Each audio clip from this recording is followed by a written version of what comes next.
But first, commissioners are talking park safety this week. That's after a child was electrocuted at Fleming Park in Augusta last year. Commissioners looking to change the way rec facilities are inspected and repaired. News Channel 6's Ashley Osborne live at Eisenhower Park in Augusta for us tonight. Ashley? Hey, Brad. Yeah, Eisenhower Park is one of 8 that city leaders say has similar wiring to that of Fleming Park, where a little boy died last year. And we were here today as a city worker worked on one of the light poles that hangs out over a baseball field fence here. And right now, city leaders are working on drafting a list of standard operating procedures as it relates to inspections and repairs at public facilities.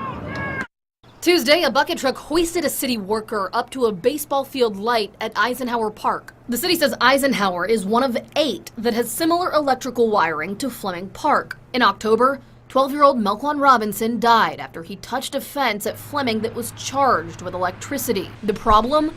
Faulty electrical wiring. Tuesday, Commissioner Ben Hassan said as they discussed the master plan, park safety should be at the forefront of their decision-making. But I want to try to remind us, not so much worry about those master plans, because as a result of Melquan Robinson, our priorities should shift, and we should have to focus on public safety. He also proposes changing the way Fleming Park is used. And some people rather have walking trails and things of that nature as opposed to playing football and baseball on those fields, because if they can ever be the same type of energy and synergy on that field out there. Monday, a subcommittee led by Commissioner Sammy Sias looked at ways they can change public inspections to make them more specific. How do we rate the things that need to be repaired, whether it's an emergency, which should be a shutdown, or whether it needs to be repaired in 1 or 2 days, which is urgent? City leaders will draft a detailed list of standard operating procedures related to safety, called a safety SOP.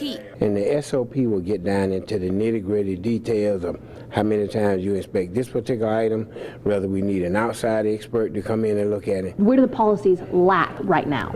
Well, one thing, as many things in Augusta, the policy is old. This is a technical age now.